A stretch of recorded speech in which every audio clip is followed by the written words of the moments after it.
Parce que si on s'arrête sur la qualification de l'homme, on ne passe pas à côté d'un débat qui est quand même intéressant.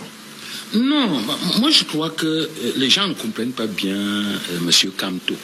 M. Kamto est cohérent dans sa logique. Il est cohérent du début jusqu'à la fin sur sa logique de rotation tribale du pouvoir.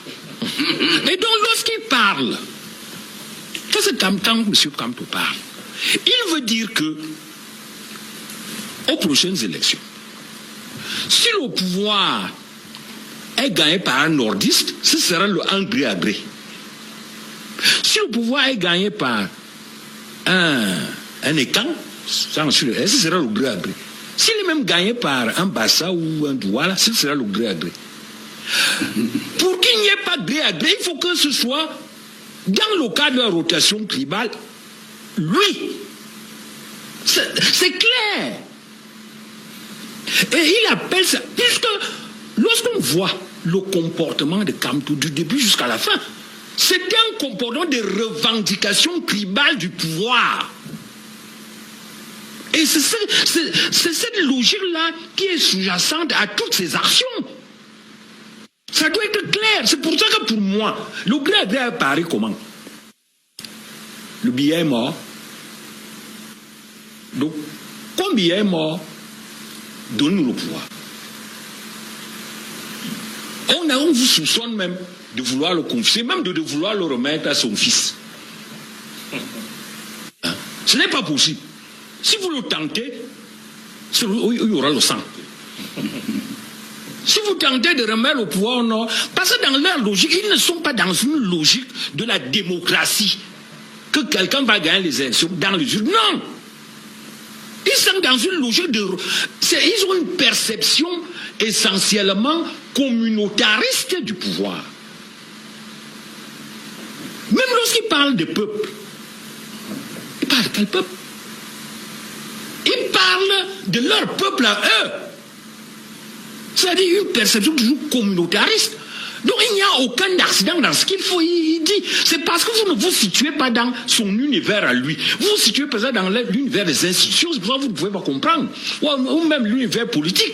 Vous dites qu'il fait ça. Non, même s'il y a peut-être le désir d'être toujours visible. Non, mais c'est plus profond. Kamto et ces gens, Kamto l'a dit. On était à la Cour constitutionnelle quand il a dit que il va faire le concours pour devenir bon. Non, ce n'est pas un lapsus.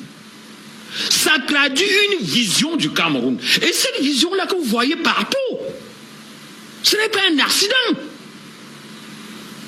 Malheureusement, parti sur des hypothèses fondamentales erronées, ils se retrouvent. Parce qu'en réalité, ils croyaient réellement qu'en manipulant, ils vont réellement gagner le pouvoir. Or, démographiquement, ils n'ont pas ces moyens. Ce n'est pas possible au Cameroun de gagner une élection en s'appuyant sur une communauté de manière exclusive. Ce n'est pas possible.